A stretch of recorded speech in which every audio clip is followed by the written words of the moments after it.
والصلاة والسلام على رسوله الأمين وعليه وأصحابه أجمعين إلى يوم الدين.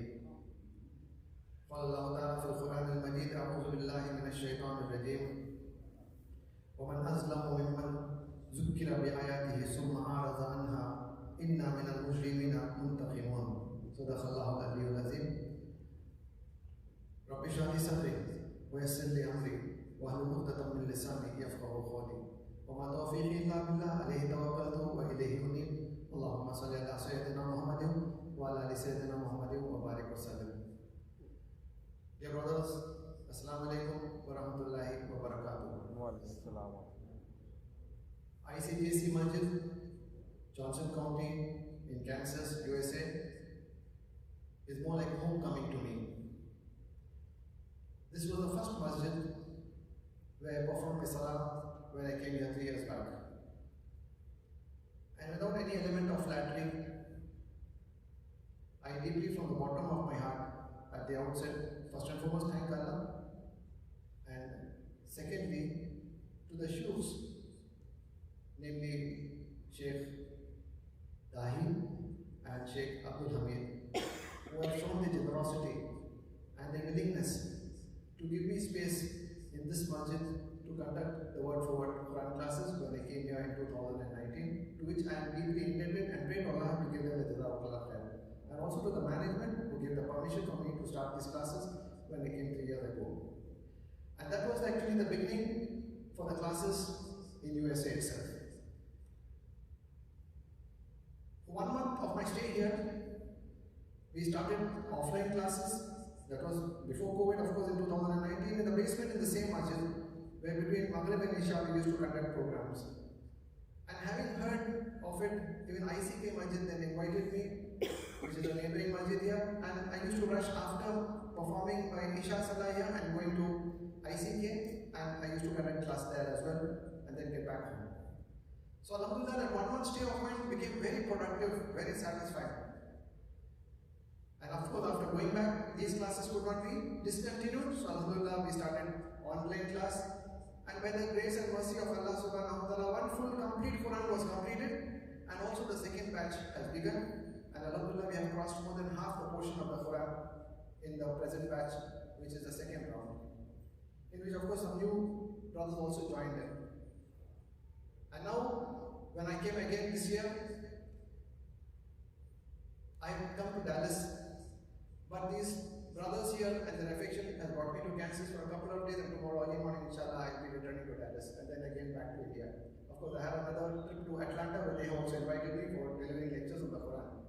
The last 3 days have been a busy schedule. We had a workshop, we had a Jummah Bayan given at ICM, and then at ICK we had a evening program, and then today we went to Masjid al-Salam, and it has been quite a busy schedule. Out of all, to be very honest, I feel a sense of happiness today to be with you here at ICJC Masjid, for which I thank the management and the Sheikh Dahi Sahab for giving us an opportunity, or giving me an opportunity to share some views on this Quran class word for word. Brothers, coming to the exact topic, I don't have to impress on you or explain to you the significance and importance of the Quran, which all of you are aware of. And we have a natural affinity and an emotional attachment to the book of Allah subhanahu wa ta'ala as Muslims. And there's no second opinion about it. But this emotional attachment that we have and the love of the Quran that we have, let us look a little seriously and introspect whether we are doing justice to this book of Allah subhanahu wa ta'ala and fulfilling the criteria as Muslims that we need to show towards the book of Allah. We are all Musallis, we do come to the masjid, we've been performing our salah, and even the Ramzan which has just departed, we have performed our tarawih behind a sheikh of this caliber, whose tajweed, whose pronunciation and his oration of the Quran is marvelous, to be very honest. This is what actually impressed me when I came last time also, and I complimented him, and that's how the conversation began. So you have been very privileged and honored to have such a sheikh who recites the Quran to you, and you have all been religiously coming for the tarawih and hearing the Quran. Allah will definitely give you the reward and the ajr for all the hard work and efforts that both the sheikh, the management and the musallis have derived out of this Tarawih and also in the other salah which you perform here. Where Allah subhanahu wa ta'ala has kept rewards in the tajweed, in the hifz, Allah subhanahu wa ta'ala has given also a very important instruction and has made it mandatory that we need to understand what Allah is communicating to us, because when we recite the Quran or hear the Quran, it is actually Allah is communicating to us. And when Allah is communicating to us, we need to at least show some sense of responsibility, that we tell Allah, at least we have understood what we have said, Allah, and we'll put our best step forward to implement whatever we have understood. If at all we happen to hear somebody speaking to you in a language which is foreign to you, which you are unable to understand, you will not even stand for a minute, isn't it? You will just tell the brother, sorry, I can't understand what you are speaking, and you walk away. But alhamdulillah, summa alhamdulillah, we do stand before Allah subhanahu wa ta'ala and we hear the Quran being recited, or we also recite the Musaf. But can we tell Allah subhanahu wa ta'ala at the end of the day, oh Allah, what you said I do not understand? Is that right? Definitely not right. Will Allah not question us? Will He not ask us on the day of Qiyamah? I had given you intellect. I had given you the ability where you equipped yourself with so many languages in this world, and you mastered so many disciplines of knowledge, and you established yourself so well in this world. But for the hereafter, for my book, and for understanding my word, you did not have the time, you did not give its importance. Will Allah not ask us this question? Allah will most definitely ask us. And we are not those who are uneducated or who struggle or have no exposure to the Quran. Alhamdulillah, summa alhamdulillah, in this particular community, we have very highly qualified people who come for the salah. I've been observing, I've been interacting with them. Their caliber of understanding, their professionalism, and their approach to so many aspects of this world is commendable. If at all we just put in a little effort to study the book of Allah, to gain the knowledge of the Quran, inshallah it will give us success not only in this world but also in the hereafter. For Quran is nothing but spiritual nourishment for our soul. And just as how we need physical nourishment for our survival and existence, spiritual nourishment is also equally important, because the soul never dies once it is created. The soul only transits into the next world, and then finally it will go to the final abode, and that is the hereafter. So the soul once created by Allah never perishes and never dies. And for the spiritual nourishment of the soul, the only source is the Quran and nothing else. Prophet ﷺ began his prophetic mission from the moment the Quran was revealed. With Iqra, he became a prophet. And when the Quran was completed, Allah subhanahu wa ta'ala took him back. So his prophetic mission of 23 years entirely revolved around the Quran. And once the accomplishment was made, Allah took him back. And when departing the Prophet ﷺ at the Hajjatul Wada, when he stood before the Sahabas and he told them, this message and this revelation which Allah has sent to me, I have conveyed to you. And he took an oath from them and he asked them, have I not conveyed to you whatever Allah has revealed? All the Sahabas who had witnessed at that time said, O Prophet, we bear witness that you have conveyed every little thing or every bit what Allah has revealed to us. Prophet asked this question thrice, and all the three times the Sahabas gave the same answer. You have fulfilled your responsibility and done your duty of conveying the message of Quran to us. To which the Prophet lifted his shahada finger towards the sky and said, Allahumma shad, Allahumma shad, Allahumma shad. O Allah, you are a witness. O Allah, you are a witness. O Allah, you are a witness that with the best of my ability, I have made sure that I have conveyed everything, whatever you have revealed to my ummah. And he told in the same breath to the Sahabas, this is an amana which I have given to you. This is an amana and responsibility which you bear on your weak shoulders. This is the amana which the best of Allah's creation, the most powerful of Allah's creation, refused to accept. Inna aradna al-amanata ala samawati wal ardi wal jibal fa abayna an yahmilnaha wa ashfaqna minha wa hamala al-insan innahu kana zaluman jahula. In Surah Ahzab, Allah says, we offered this responsibility, we offered this trust to the mountains, to the sky and to the earth, but they all refused to come forward and accept this responsibility because they felt themselves incapacitated. Man came forward and took this responsibility. In another verse in Surah Hashar, Allah says, لَوْ أَنزَلْنَا هَذَا الْقُرْآنَ عَلَى جَبَلٍ لَرَأَيْتَهُ خَاشِعًا مُتَصَدِّعًا مِنْ خَشْيَةِ اللَّهِ وَتِلْكَ الْأَمْثَالُ نَضْرِبُهَا لِلنَّاسِ لَعَلَّهُمْ يَتَفَكَّرُونَ. Had Had we revealed this Quran upon the mountains, you know the mountains, what powerful creation of Allah. Had we revealed the Quran even on the mountains, the Quran, on account of the weightage of the Quran, on account of the power of the Quran, even the mountains would have crumbled into pieces and would not be able to withstand this great responsibility. This is the responsibility which Allah subhanahu wa ta'ala has given to man, and in particular to man, the custodians of the Quran, the Ummah of the Prophet sallallahu alaihi wasallam. So when Prophet departed from this world, he told the Sahabas, you have to carry forward this message to those who are not here. Maybe they can become better practicing Muslims than you as well. And the Sahabas left no stone unturned to ensure that they gave this commitment and they fulfilled and executed this commitment which they gave to the Prophet sallallahu alaihi wasallam. And we know from the seerah of the Prophet sallallahu alaihi wasallam that many a Sahaba did not even go back to their homes, and they left from there itself to whichever direction they were from and started conveying the message of the Quran and the teachings of Islam to the world. And that is why you and I today sit here as Muslims who have recited the Kalima Shahada and have accepted this Quran as our lifeline and our purpose of life. This great responsibility which has been given to us, unfortunately today the pathetic state of the Muslim world that we see around gives a lot of pain to us. We start discussing about it, we feel very sad about it. But just feeling sad, just discussing alone will not help. And the root cause for all this pathetic state the believers today have come in, if you analyze carefully, it is because they have disconnected with the book of Allah. Or they have treated this Quran only as a holy book, has just an emotional attachment, and have been following the teachings of Islam more as a ritual than to understand consciously the instructions and the teachings of the Quran. We at least should not be among them. We need to be responsible. We know we are going to be accountable to Allah subhanahu wa ta'ala on the day of Qiyamah because He has created us as a Khair Ummah. Khair Ummah means the best community among the sea of humanity. And why? Because you are the custodians of the Quran. You are called the Shuhada al-Nas. You are the ones who are given the Shahada before the people, and you translate the teachings of Islam in your practicing life, in your day-to-day life, therefore giving testimony to the fact that you are believers.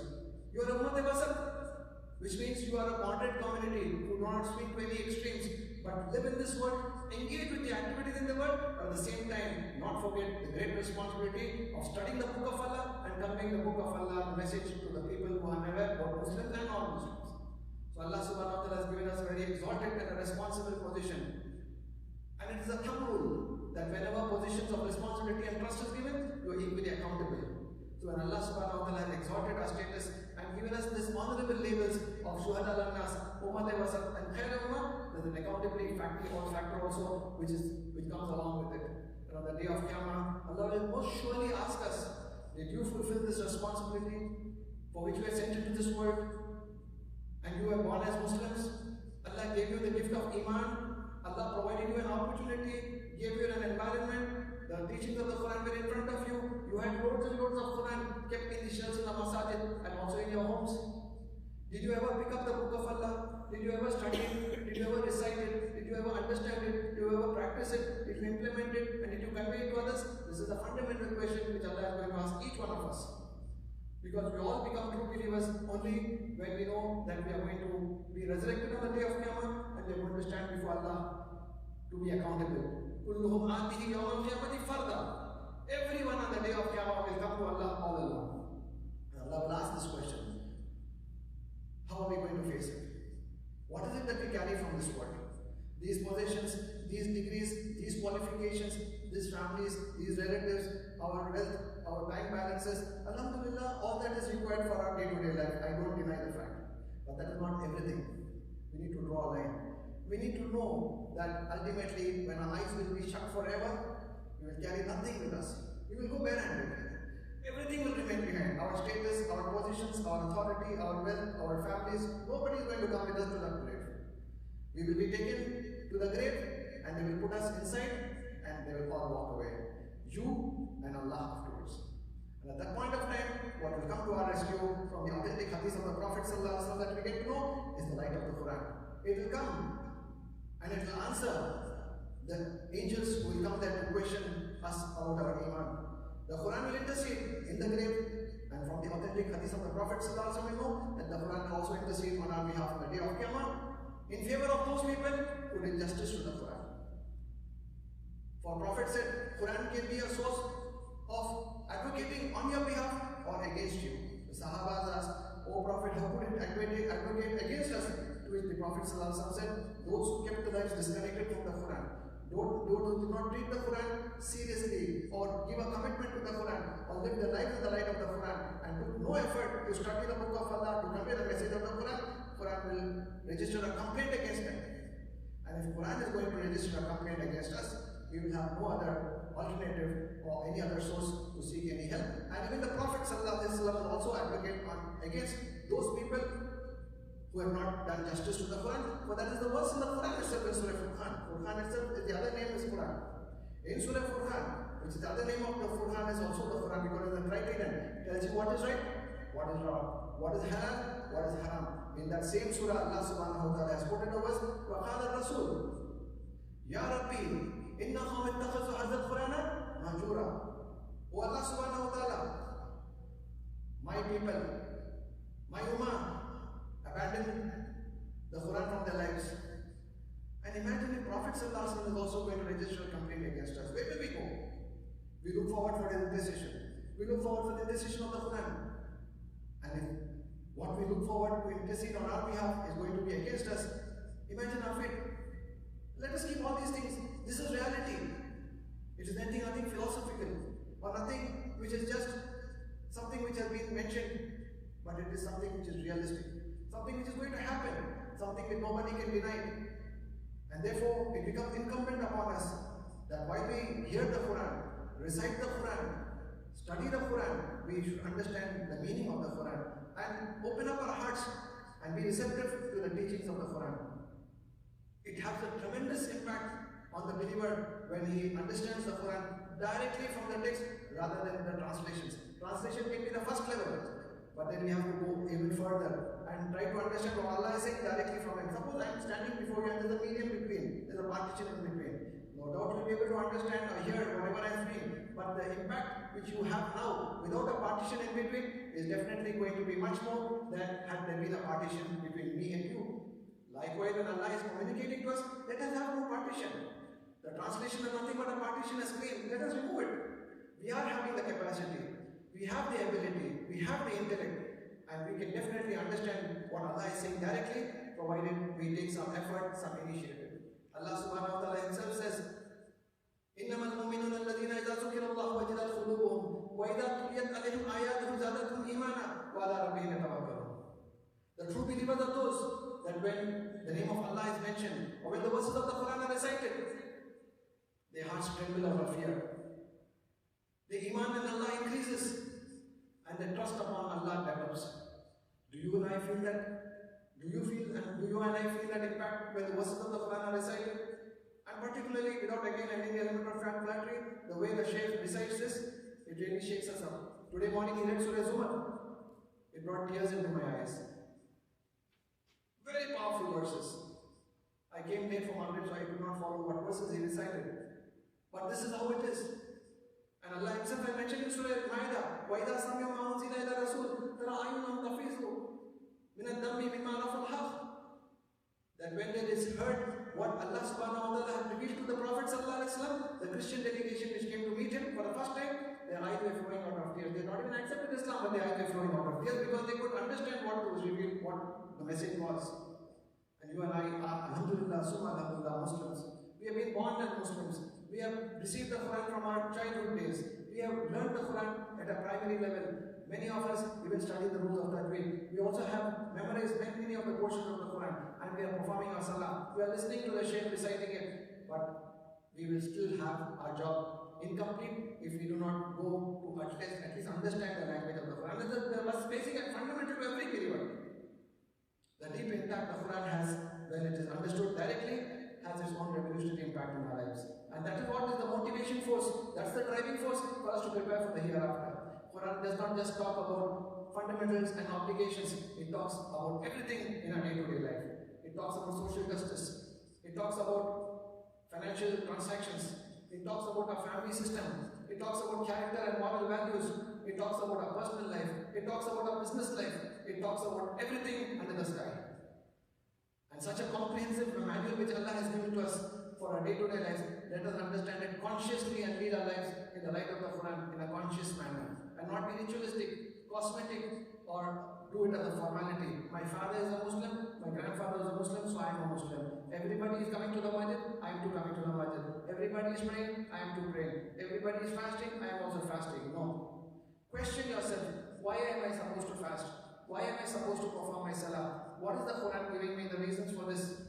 And why should I do? What if I do not do? What are going to be the consequences? All these questions and all these answers are found in the Quran. And when you start studying the Quran, you will come across so many subjects which so far you would not have come across. It is such a comprehensive book of knowledge that anybody who approaches the Quran with an open mind will find answers in it, will find solutions for their problems.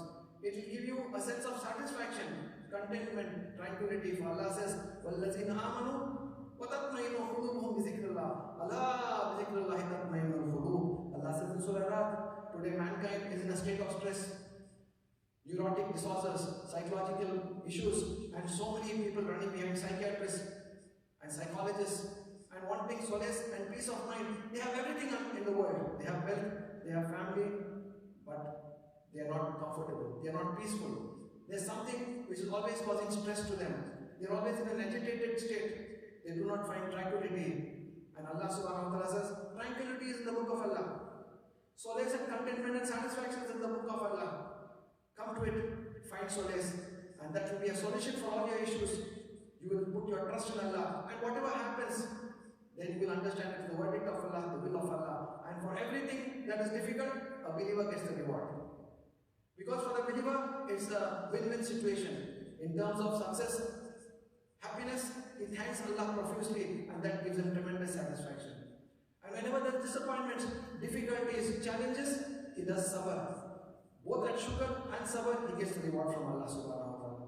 So all this is found in the Quran. And Allah with his vast attributes, about 99 attributes you already know. And these are such great attributes of Allah and qualities of Allah that a slave of Allah attaches himself to the book of Allah, attaches himself to Allah, and then it is a life of comfort, peace of mind, and tranquility. All our issues, everybody faces issues. It's the way how you face it, how you overcome it, how you take it. And once you have faith in Allah, then you will never find any kind of disappointment. At the end of the day, if there is any disappointment, what will you say? Inna lillahi wa inna ilayhi raji'un. I have taken my precautions, I have done what is best possible. Still, if something not has happened the way I have expected it, it's the will of Allah. So there is no necessity for any depression, for any stress.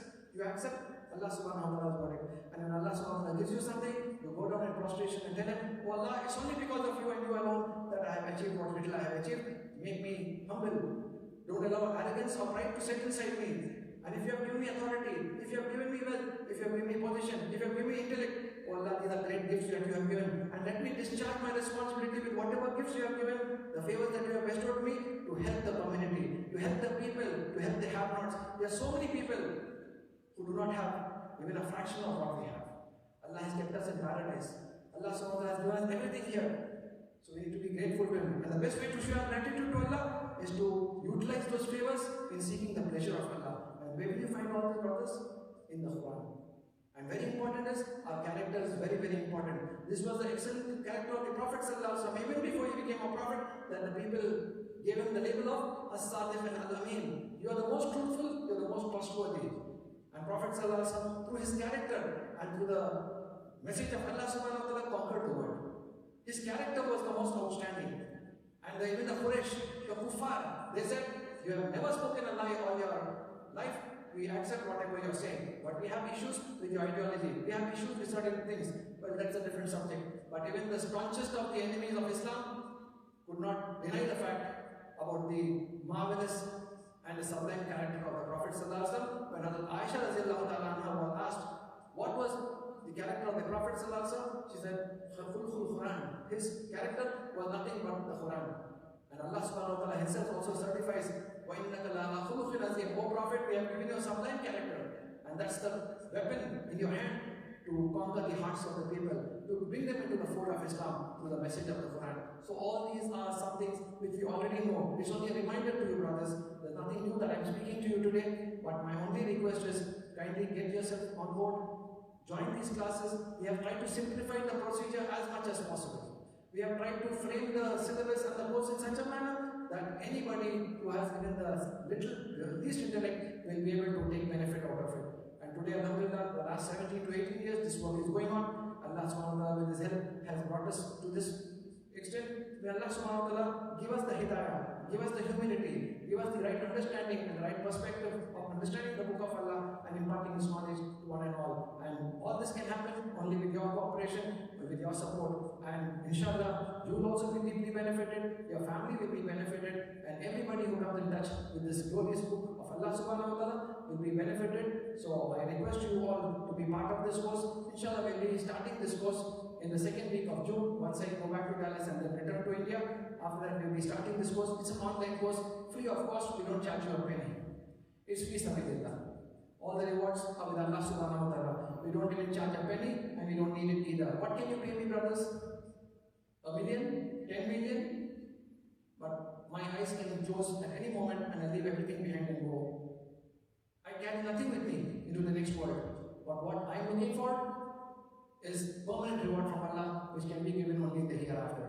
So, keeping that in mind, we don't charge even a penny for this course, but our only fees is your commitment, your cooperation, your participation. That's the fees that you can give me, and we all together, inshallah, as we're sitting here together in this masjid, so also Allah subhanahu wa ta'ala may keep us all together in Jannatul Firdaus. And may Allah subhanahu wa ta'ala help us to reach that destination, and for that, we need to invest our time. We need to invest our energy.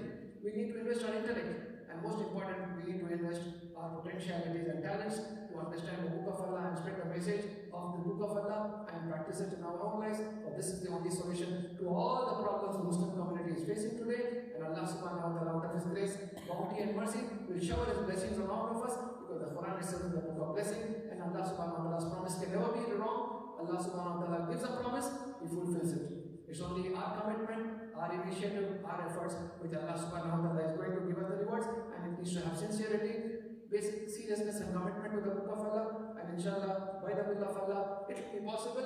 Nothing is impossible under the sky. It's a question of I can. Where there is a will, there is a way. You have your commitment, I know. Your schedule is very tight, I know. But at the same time, if you have the will and the effort that you take an initiative, Allah will definitely make it easy. I recite the last verse of Surah An-Naas, where Allah says, وَالَّذِينَ جَاهَدُوا فِينَا لَنَهْدِيَنَّهُمْ سُبُلَنَا وَإِنَّ اللَّهَ لَمَعَ الْمُحْسِنِينَ. Those who strive hard in the cause of Islam, whether it be studying the Quran, whether it be catering to the poor, whether it be spreading the message of Islam, doing the work of dawah, whatever be the Islamic work that you may do, Allah says, we will make things easy for them. What appears initially difficult are nothing but incitement of the shaitan. It is shaitan who tries to divert us from the seriousness of the Quran. He will tell us so many things. Oh, you already filled with commitments. You have this work, you have that work. Why are you taking additional commitment? This is not a commitment. This is fundamental to our salvation in the hereafter. So when we know the seriousness of it, nothing will come in our way, and we should not allow shaitan to succeed in his efforts to get us out of the book of Allah, but stay connected with it, understand it, and Allah Himself has given this promise that we will facilitate for them and make the path easy. وَإِنَّ اللَّهَ لَمَعَ الْمُحْسِنِينَ. Allah calls those people who put in their efforts and are sincere in doing any work of Islam, doing the study of the Quran or understanding the Quran. Allah says these are good doers, and Allah always there with such good doers. With Allah with us, what more do we need? I end this talk by praying to Allah subhanahu wa ta'ala to grant us the tawfiq, to enable us to take this message forward, share it with your relatives, share it with your friends, and most important, don't forget that you be a part of it. I assure you, inshallah, summa inshallah, the deep impact this Quran will bring in our lives, the kind of tranquility and happiness and contentment we will feel, and most important is Allah for the book of Allah, Allah for the Prophet, Allah for Allah Himself will increase, and we will be very confident out of our du'as as well as through our actions, and Allah will grant us success in the hereafter as well, and admit us all in Jannatul Firdaus. Ameen. Wa akhiru da'wana alhamdulillahi rabbil alamin. Assalamu alaikum wa rahmatullahi wa barakatuh. If you have any questions on this subject, I most willing to take them. If you have any clarification regarding the course as well, you can ask, and then we have sent the book across. Those of you who are interested, there is no compulsion. But those of you who are interested can put in their names, their phone numbers, and the city they belong to. Inshallah, when we start the new class, we will enroll you, and inshallah, it will be only 4 days in a week. Monday, Tuesday, Wednesday, and Thursday. Please listen carefully. The 4 days in a week, Monday, Tuesday, Wednesday, Thursday, only for half an hour, 35 minutes maximum. Maybe at the moment now, after Maghrib for you. So you just have to finish your Maghrib Salah by 8:45, 9 o'clock we can start, 9:30, 9:35 we will complete, so you'll be back for Isha also on time. It's just 35 minutes we expect from you, 4 days in a week, and inshallah, we'll start from Surah Al-Fathihah and take you to the entire journey of the Quran and complete it. So in Surah An-Naas, inshallah, next year, 2023 Tarawih, if you all alive, we will definitely enjoy the Salah and we will be able to gain the concentration and the khushu and khuzu. At the same time, we will get so much of benefit out of this Quran that it will give us a deep sense of satisfaction.